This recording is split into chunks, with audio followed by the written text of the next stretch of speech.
Hey guys, how's it going? How to fix my Apple Pay.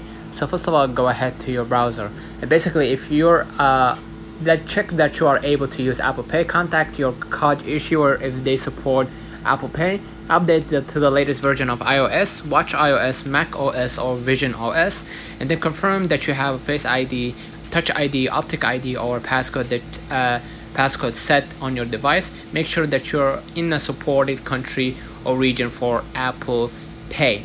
So, and then check or contact your bank issuer if you see the following error messages while adding your card to Apple Wallet. It may be because your card does not support this country, or your card does not support Apple Pay in your country. So let me know in the comments if this video helped you. Don't forget to like and subscribe, turn on the notification bell to receive every video we upload.